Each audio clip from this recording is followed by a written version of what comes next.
Hola a todos, una semana más. Lo primero, espero que todas vuestras familias estén bien, ¿vale? Que no hayáis sido tocados por el COVID, tanto a nivel de salud como lo menor, por decirlo así, económico y vayamos poco a poco a mejor, ¿vale?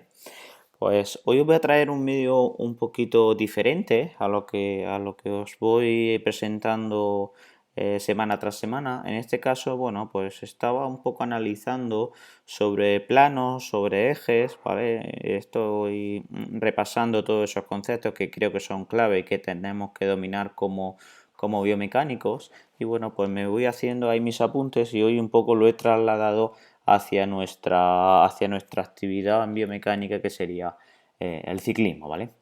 Entonces, bueno, voy a ir leyendo algunas cositas y vais a ver que son solamente 2 folios, pero hay muchísima información y luego os diré dónde podéis un poco profundizar más, ¿vale? Al final la pregunta que un poco os haría es ¿cómo se transmiten las fuerzas en el ciclismo? ¿Vale?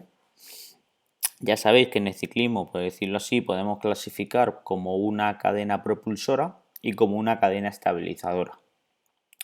Propulsora como por decirlo así, toda la musculatura desde pelvis hacia abajo, y es decir, miembro inferior, y la musculatura estabilizadora, que estaríamos hablando de miembro superior y tronco. Ahí estaría toda esa musculatura del core, que estaría entre media, y que toda esa musculatura, pues mucha estará trabajando como estabilizadora y otra como propulsora, como por ejemplo el glúteo mayor, ¿vale? Pero bueno, siempre establecemos como esas dos cadenas en cuanto al rol, ¿vale?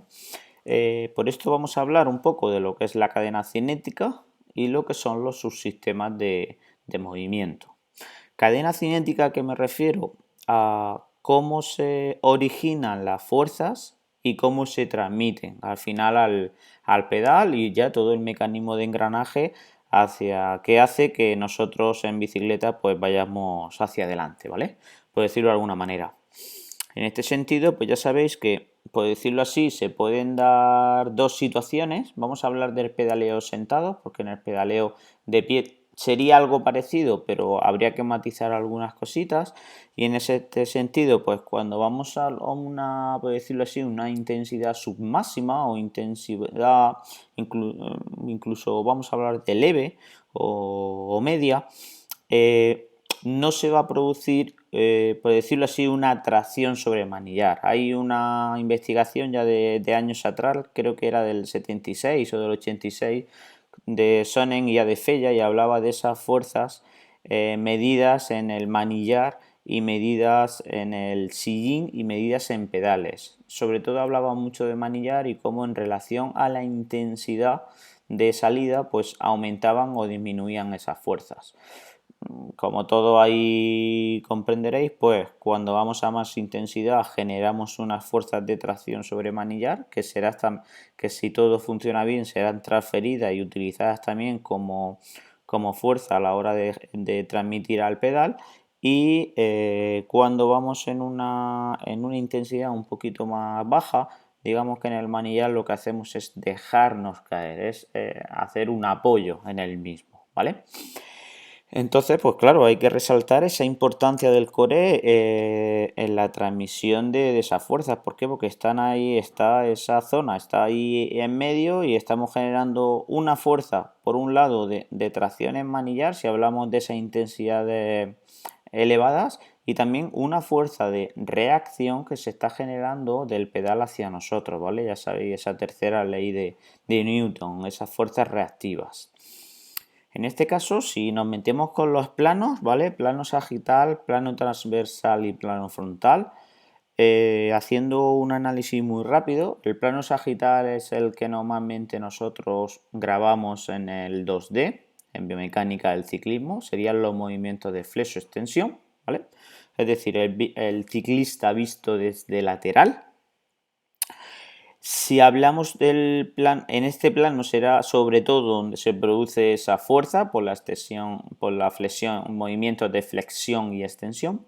Luego tendríamos un plano frontal, que es el plano en el que se produce esa transmisión de la fuerza del tren superior al tren inferior, todo desde un sistema global, ¿vale? Porque luego dentro de cada, por decirlo así, subsistema, es decir, en tobillo, en rodilla, en cadera, la relación de tobillo, rodilla, cadera, también se establecerán todos estos movimientos. Pero os estoy hablando desde una visión global, ¿vale? Ese plano transversal hace referencia como si al ciclista lo vierais desde arriba, ¿vale? Es decir, lo que muestra el plano transversal son los movimientos de rotación interna y rotación externa. También se le llama plano, axial o eje superior-inferior. Y luego tendríamos el plano frontal. El plano frontal, como todos sabéis, es el plano en el que nosotros vemos al ciclista de frente, en este caso.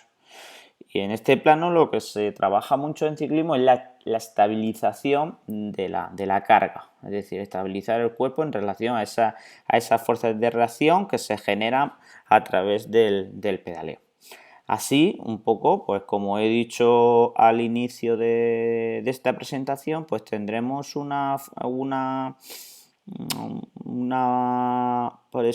por decirlo así, componente propulsora que estará sobre todo en el plano sagital y una componente estabilizadora, que será el plano frontal y el plano transversal. Ya sabéis que en el plano transversal, cuando vayamos a una intensidad muy elevada en el que estemos traccionando del manillar, pues también se tendrá una componente propulsora. Si entramos a esa cadena estabilizadora, un poco los objetivos van a ser disminuir la fuerza, disminuir la pérdida de fuerza producida en el plano sagital. Eso que todo, o a muchos ciclistas le hemos dicho de, hostia, transfiere la fuerza muy lineal, muy al pedal, muy centrado.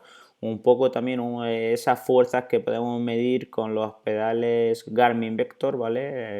El PCP que llaman, la plataforma de compensación de presión, o en el potro de Shimano by Fitting, que también vemos como el ciclista pisa hacia interior o hacia medial o hacia lateral, ¿vale? En ese sentido, ¿mediante qué lo hacemos? Mediante esa estabilización de la carga y esa transmisión de la fuerza a través de esa musculatura que trabajan en el plano frontal y en el plano transversal. Hablando de esto, y muy relacionado con esto, mejor dicho, estaríamos hablando de esas cadenas vías faciales, musculares, miofaciales. Hay diferentes autores, los dos más importantes o que más nos han dado información es Busquet, el francés Busquet, y Myers.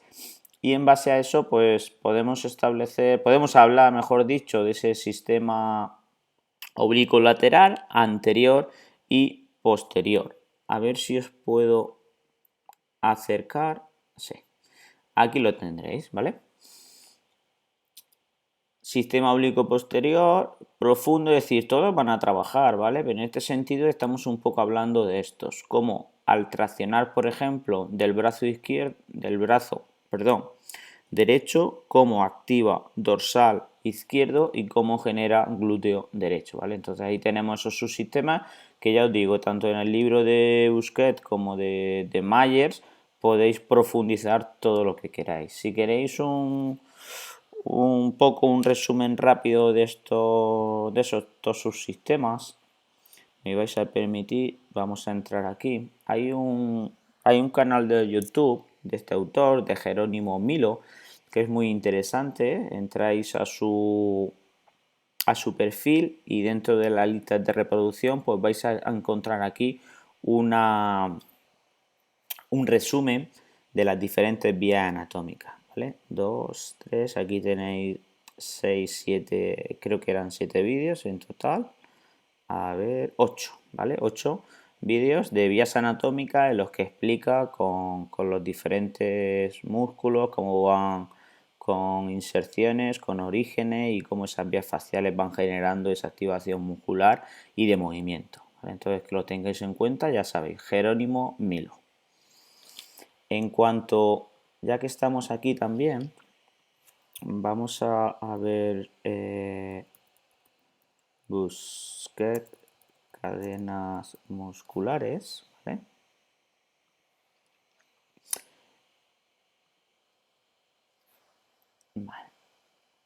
Este sería el libro de Busquet, de las cadenas musculares, ¿correcto? Y este sería el de vías anatómicas de Myers, ¿vale? Para los dos que queráis tener. También tenemos este otro, ¿vale? Muy interesante, de Busquets también, sobre las cadenas fisiológicas. Este está muy bien. Este tengo los tres, este me gusta mucho en este caso. Bien, si volvemos al PDF, vamos a darle un poquito aquí. Vamos ahora un poco a resumir cómo trabajan para que os hagáis un poco un concepto general y que ahí ya cada uno podáis profundizar todo lo que queráis. Leo. Necesitamos del trabajo de la musculatura que interviene en el plano frontal para fijar los puntos de producción de fuerza. Es decir, para que se pueda generar fuerza en el plano sagital, ya hemos visto esos movimientos de flexo-extensión y el plano transversal los pueda transferir, el plano frontal tendrá que fijar, ¿vale? Si os pongo un ejemplo para hacer una visión más práctica durante el pedaleo, imaginaos, miembro inferior izquierdo, pierna izquierda está empujando, está en la fase propulsiva, estamos hablando de una intensidad elevada, el brazo derecho estará traccionando y el brazo izquierdo lo que está es fijando en este caso, ¿vale? ¿Por qué? Porque si el brazo derecho está traccionando y el izquierdo no es capaz de fijar, lo que vamos es a rotarnos completamente, ¿vale? Esto se va a hacer de una forma, por decirlo así, inconsciente, pero sí es muy importante que toda esa musculatura esté en perfectas condiciones para que pueda trabajar como debe, ¿vale? Entonces, ahí os pongo ese último párrafo en el que debéis de pensar que estas cadenas aparecerán sobre todo a alta intensidad y cuando con una cadencia baja. ¿Por qué con una cadencia baja? Pues lo que os pongo en la siguiente línea. Porque al final las fuerzas de reacción que nos van a dar el pedal van a ser mucho más grandes cuando estemos a esa alta intensidad, pero a esa baja cadencia, esa mayor cantidad de newton por cada pedaleada, por cada ciclo de pedaleo. Lo que hablábamos de la tercera ley de Newton. En base a esto, los que seáis entrenadores, pues sí que podréis un poco empezar a crear ejercicios en el que podáis un poco simular los planos de trabajo de la diferente musculatura, es decir, planos de trabajo en los que estemos con una flexión de cadera, de rodilla y de tronco, por ejemplo, y mediante gomas o mediante cables o mediante mancuernas, kettlebell, produzcamos esos movimientos tanto en el plano transversal como en el plano frontal, ¿vale? Entonces, bueno, es una idea que para poder generar un buen trabajo de transferencia, si vosotros lo creéis necesario de cara al entrenamiento de ese ciclista, si sois además entrenadores, o de cara a hablar con el entrenador suyo para indicarle por dónde creéis que podría mejorar o de dónde vienen unos problemas, porque unas cadenas no estabilizan y eso hace que un poco el barco se vaya, la vela del barco se vaya al traste, pues bueno, darle un fundamento más allá de decir que se suba a un bosu y se ponga a hacer sentadillas a una pierna, ¿vale? Todo tenemos que intentar un poco basarlo en todos estos contextos, ¿vale? En toda esta base de ciencia y será de suma importancia para generar buenos trabajos y buenos ejercicios, ¿vale? Pues chicos, sin más, si tenéis cualquier duda, ya sabéis, podemos crear un tema de debate por aquí, por Facebook, por aquí, por el foro. Y nada, un saludo a todos y que terminéis bien el fin de semana. Nos vemos en la próxima.